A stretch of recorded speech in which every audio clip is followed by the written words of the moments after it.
back in the cornfield tracker field today here at the shop. The neighbors are going to be running fungicide on us with their high clearance Hagie sprayers.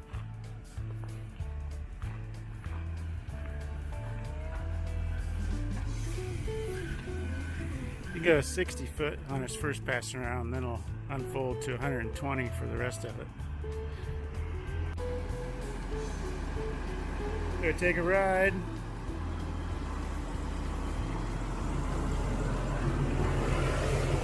See, you get pollen everywhere.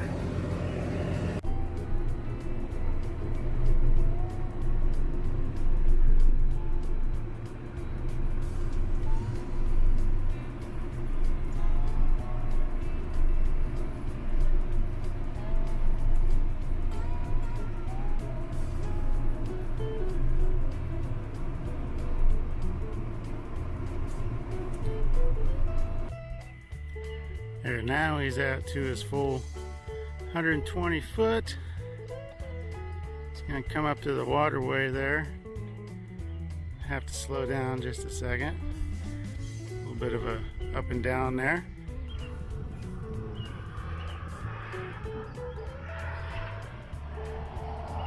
There he goes through the waterway. A little tilted through there and come up out back on flat ground.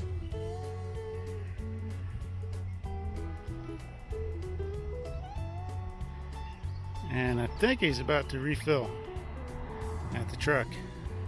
So we got Richard in the sprayer, his brother-in-law Kyle running the nurse truck there.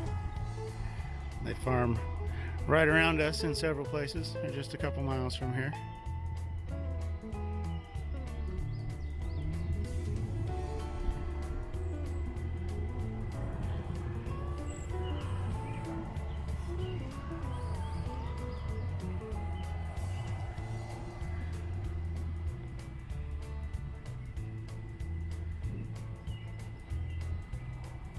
He's gonna come to the end here. I don't know if it'll fill this time, maybe. He'll probably turn around and then back up to the lane. And keep fungicide off of the windshield. So when they do fungicide, it's actually got a rear boom of several nozzles. So basically the width of the cab. That way you're not getting sticky fungicide all over your windshield all the time. And you're not so much, rubbing chemical off with your body of your sprayer, your tires and everything. Rear boom helps with that. Now he's gonna back up and fill.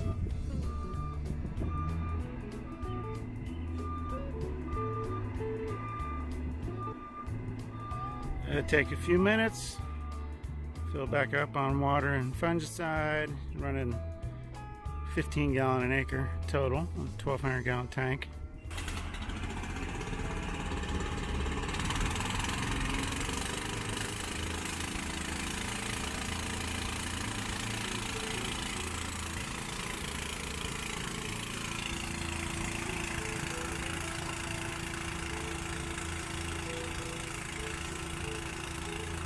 So now he's refilled, making another pass. You can actually see the corn's a little different colors out there. There's 4 varieties. He's over 3 of them right now. Just a little test plot from our seed dealer. It's a simple plot, 2 planter passes.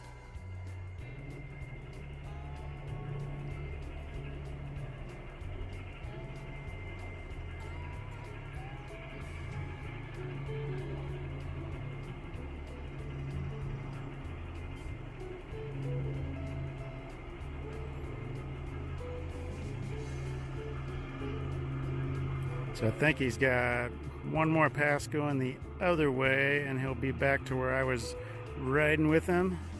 So he'll have the east-west rows all cleaned up. So he's probably around 100 acres, so another 152 to go. I'll be going north-south.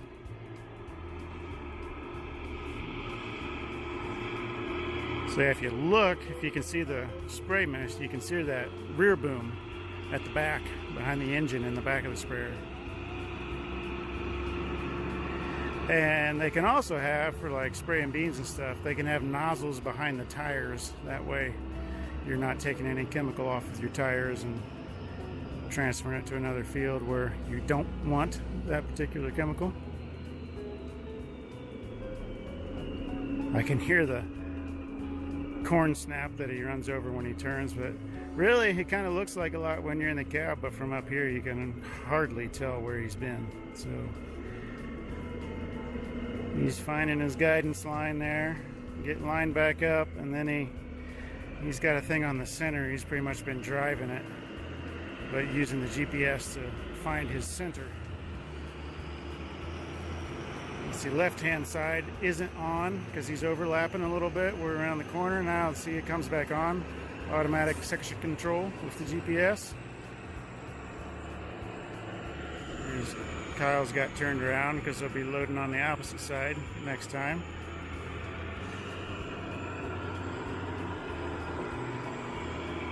And through the waterway again.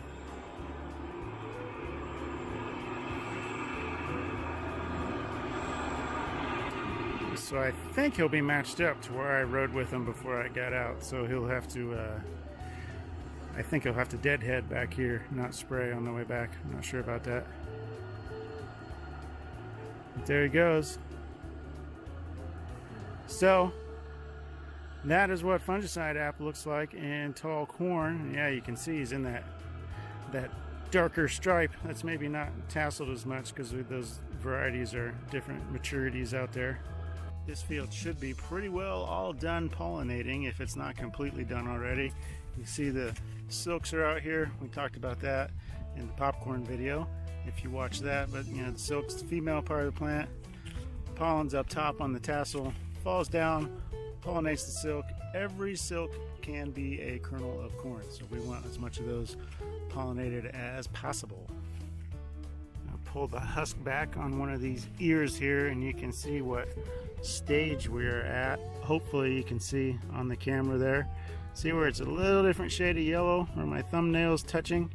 So we're at blister now, and it literally looks like you know, you get a blister on your skin. So those kernels are starting to form, and just like your sweet corn, you pull those silks off. See, those silks are each attached to where a kernel will form. So a pollen grain runs down that silk, successfully pollinates, you get a kernel. And it looks like we got a bunch of nice kernels coming on here. So we are just at the blister stage in this corn. In a week or so, we'll probably see some pretty nice kernels. We are not generally big fungicide users. As you can see, we are very disease-free. Very clean leaves. Everything's nice and dark green.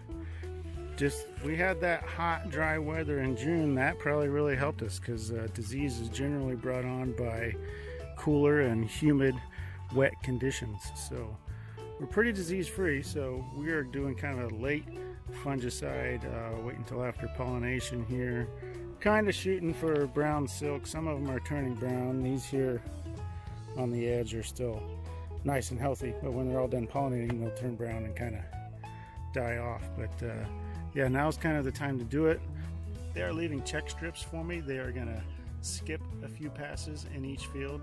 That way, when we come out with the combine, we can check with the yield monitor, did we gain something from the fungicide or not? So that'll be a good test to do that, and they'll give me the maps, application maps by GPS, so I'll know exactly where those skip passes are. So why are we doing the fungicide if there's no disease? You know, that is, you know, a thing that can and should be questioned, but we might get a yield bump. We're going to see if there's return on investment in that, but you know, we don't want to over apply stuff. A lot of people, it is part of the program, just kind of standard, but we're getting into that a little more. We'll see. The idea really is what we're going for, and it has been cooler, very foggy mornings, really foggy this morning. We have been more disease-like weather now, so I'm not going to be surprised we see some gray leaf spot and stuff show up, so maybe we're going to prevent that anyway. But the idea here is, let's keep these plants green. The fungicide is going to slow them down. Let's keep them green another week or two longer at the very end of the season and let them, you know, gather sunlight, really fill out those ears really nice. I think we've got a pretty big crop this year. You know, I'm not gonna make any guesses yet. We got almost 2 months to go here before harvest. We could have wind, we could have hail, who knows, that disease could come on, crazy bugs or something like that. Long way to go, but things have gone pretty well so far. I'm getting a little bit excited about this crop, but I don't want to get my hopes up too much in case we do get disappointed. What I'm having the neighbors spray is all of our non-GMO waxy corn. It just happens to be all of it is in the 2 big fields here at the shop and an 80 a mile north of here, which is close for them as well. And we'll just see how that goes. But one thing we had to do, I wasn't thinking until I went and talked to them. They were running a cornfield of theirs last night. Of course, this sprayer gets covered in pollen hitting the top of these corn plants, and I think we're done pollinating. It's fine, but he actually mentioned it before I did, and he spent an hour and a half last night with the air compressor and the pressure washer getting the sprayer cleaned off, so we don't have any contamination issues. So got to watch out for those things when you're growing kind of specialty crops. So that's what high clearance fungicide app looks like. I gotta go. Tomorrow is 4-H lawnmower driving competition. The second round, kid was a county champion in his age group on riding and 0 turn. So we can actually go to the New Holland dealer today and practice, and he's got area competition in the morning. But glad you got to see the fungicide. Hope we see some good results out of it. Stay tuned for the next video.